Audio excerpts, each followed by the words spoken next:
పడిపోయింది. అయితే ఈ పాపము దేవుని బిడ్డలారా ఎలా కడగబడాలా? చూడండి, హెబ్రీయులకు రాసిన పత్రిక 9వ అధ్యాయం 22వ వచనం. హెబ్రీయులు 9:22. ధర్మశాస్త్ర ప్రకారము సమస్త వస్తువులను రక్తము చేత శుద్ధి చేయబడిననియు రక్తము చిందించకుండా పాప క్షమాపణ కలుగుదనియు. బైబిల్ ఏం చెప్తుంది? రక్తము చిందించకుండా పాప క్షమాపణ కలగదు. వేదం కూడా చెప్తుంది, సర్వ పాప పరిహారో రక్త ప్రోక్షణం ఆవశ్యకం, తత్ రక్తం పరమాత్మ పుణ్యదాన బలియా. అనగా సర్వ పాపాలు పోవాలంటే రక్త ప్రోక్షణ అవసరం, తద్రక్తం పరమాత్మ పుణ్యదాన బలియాలు, పరమాత్ముడే దానంగా ఇవ్వాలని చెప్తుంది. మరి ఈ లోకంలో ఈ పాపాన్ని తీసివేసి తిరిగి మరలా ఈ ఆత్మని మరలా దేవుని దగ్గరకు చేర్చడానికి పాపం లేని వాడు ఒకడు కావాలి. పాప నిబంధన గ్రంథం గాని, పాప నిబంధన ఆచారాలు గాని పాపానికి బలిగా గొర్రె పిల్లలను యజ్ఞంలో వాడింది. చూడండి ఆ మాట హెబ్రీయులకు రాసిన పత్రిక 9వ అధ్యాయం 9వ వచనం. హెబ్రీయులు 9:9. ఆ గుడారము ప్రస్తుత కాలమునకు ఉపమానముగా ఉన్నది. ఈ ఉపమానార్థమును బట్టి మనస్సాక్షి విషయములో ఆరాధికునికి సంపూర్ణ సిద్ధి కలుగు చేయలేని అర్పణలను బలులను ఆ ఆరాధికునికి ఏం కలగల? పాత గుడారము ద్వారా, అంటే పాత ఆచారాల ద్వారా ఏం కలగల? ఆరాధికునికి సంపూర్ణ సిద్ధి కలగల. అంటే ఆత్మ దేవుని సన్నిధి చేరే యొక్క మార్గం తెలవబడాల. కనుక అవన్నీ కూడా చదువు కిందకి ఇంకొక వచ్చిన చదువు. ఇది దిద్దుబాటు కలుగు కాలం వచ్చు వరకు విధింపబడి అన్నపానములతోనూ నానా విధములైన ప్రక్షాళనముతోనూ శరీరాచారములే. పాత నిబంధన గ్రంథం అంతా ఏం చెప్పండి? శరీరాచారం. చెప్పండి, ఏ ఆచారము? దాని ద్వారా ఒక ఆత్మ కూడా పరలోకానికి మార్గం తెరవబడింది. దాని ద్వారా పరలోకానికి వెళ్లే మార్గం బయలుపరచబడింది.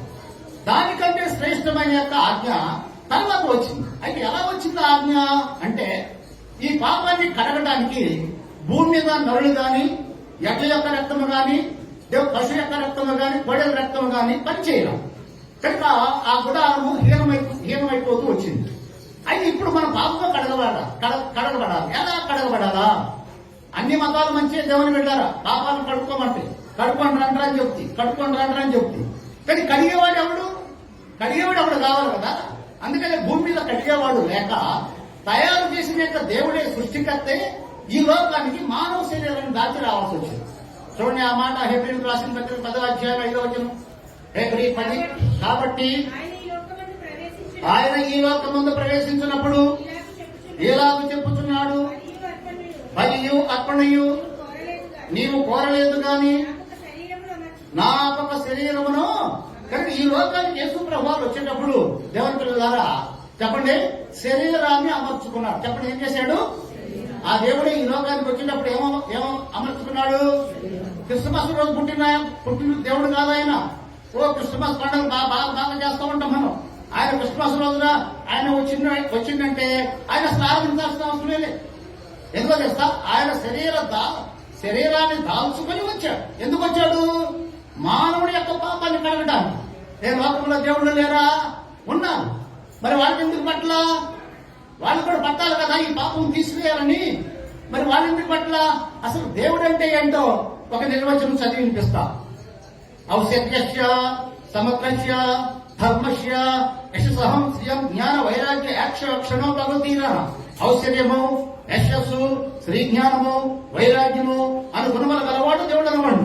మరియు ఉత్సతించ వినాశించ భూతానమ గతించ గతి వేది విద్యాంశ మహాత్యో భగవానికి అనగా పుట్టించువాడును, నాశనము చేయగలవాడును, రాబో సంగతి ఎరిగిన వాడును, గతించిన సంగతి తెలియజేయబడిన వాడును దేవుడు అనవాడు. మరియు దేవుడనగా దేవం అనగా ఆత్మయు సత్యము ప్రేమయు గురువునైనాడు. సప్త బ్రహ్మము కూడా ఆయనే. దేవుడు పరిశుద్ధుడు కనుక మన వలె పాపము చేయుడు. ధారీష్ణ పుత్రిష్ణ. ధనపై కోరిక, పుత్రుడిపై వాంఛ, వారిపై కాంక్ష మన వలె ఆయనకుండు. ఆర్షక్ గుణములు అనగా కామ, క్రోధ, మోహ, మలమాత్సరములు జయించిన వాడే నిజముగా దైవావతారుడు అని చెప్పి రాసు. కనుక దేవుని పిల్లలారా ఆ యొక్క దేవుడు అంటే ఉన్న గుణ లక్షణాలు పాండ్య మహాపురంలో బంగ్లా పత్రంలో రాసుకోండి ఈ మాట. అయితే అలాంటి గుణ లక్షణం కలిగిన వాడు ఈ భూమి మీద ఎవరైనా ఉన్నారా అంటే లేదు. అందుకని ఆయనే రావాల్సి వచ్చింది. ఆయన ఈ లోకానికి వచ్చి పెళ్లికి ఇవ్వబడకూడదు, పెళ్లి చేసుకోకూడదు, ధనకాంక్ష ఉండకూడదు, భార్యకాంక్ష ఉండకూడదు, లోక రాజ్యకాంక్ష ఉండకూడదు, అన్ని సైంత్రుడు, అన్ని ఉన్నవాడు, శ్రీమంతుడైన దేవుడు. 1 తిమోతి 6:15 శ్రీమంతుడైన దేవుడు. దేవుడు వెళ్ళారా 1 తిమోతి 6:16 ఏం రాసింది? ఆయన వెలుగులో ఉన్న దేవుడు కదా. ద్వితీయోపదేశకాండం 9:3 దహించగిలి ఉన్న దేవుడు. దేవుడు వెళ్ళారా ఇలాంటి భయంకరుడైన దేవుడు. ద్వితీయోపదేశకాండం దేవుడు వెళ్ళారా 9:10-16 భయంకరుడైన దేవుడు కదా.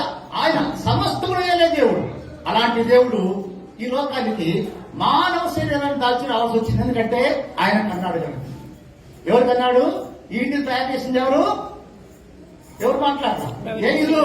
ఇప్పుడు సామాన్ కాదు చూసినగా ఇల్లు కాదు, దేవుడు శరీరం అనే ఇల్లు కూలిపోయింది. దీన్ని మళ్ళా తిరిగి పరలోకానికి చేర్చి అక్కడ నాయకుడు కావాలా? ఎవరు లేరు భూమి మీద. అందుకనే ఆ దేవుడే ఇప్పుడు ఎప్పుడు 10 చదివించాం కదా, ఆ దేవుడే ఈ లోకానికి శరీరమును అమర్చుకుని వచ్చాడు. ఆయన ఎప్పుడున్న దేవుడు చెప్పండి? ఎప్పుడున్న దేవుడు? సామెతలు 8:23 చదవండి. సామెతల గ్రంథము 8వ అధ్యాయం 23వ వచనం. 8:23 అనాది కాలం మొదలుకొని మొదటి నుండి భూమి ఉత్పత్తి అయిన కాలములకు పూర్వము నేను నియమింపబడి. ఎప్పుడంట? భూమి లేనప్పుడు ఉన్న దేవుడు చెప్పండి. క్యాలెండర్ లేనప్పుడు ఉన్న దేవుడు చెప్పండి. స్వయం సంభూతుడు చెప్పండి. ఎవరు? సృష్టికర్త అయిన దేశాయ ఎవరైనా స్వయం సంభూతుడు. ఏమీ లేనప్పుడు ఉన్న దేవుడు. ఈ భూమిలో పుట్టింతకు వచ్చిన దేవుడు వీళ్ళందరూ. తర్వాత ఆయన తయారు చేస్తే భూమిని, ఆకాశాన్ని, సూర్య చంద్ర నక్షత్రాదుని అన్నింటినీ ఆయన తయారు చేస్తే వీళ్ళందరూ పుట్టుకొచ్చిన దేవుడు. ఆయన అనాదిలో ఉన్న దేవుడు.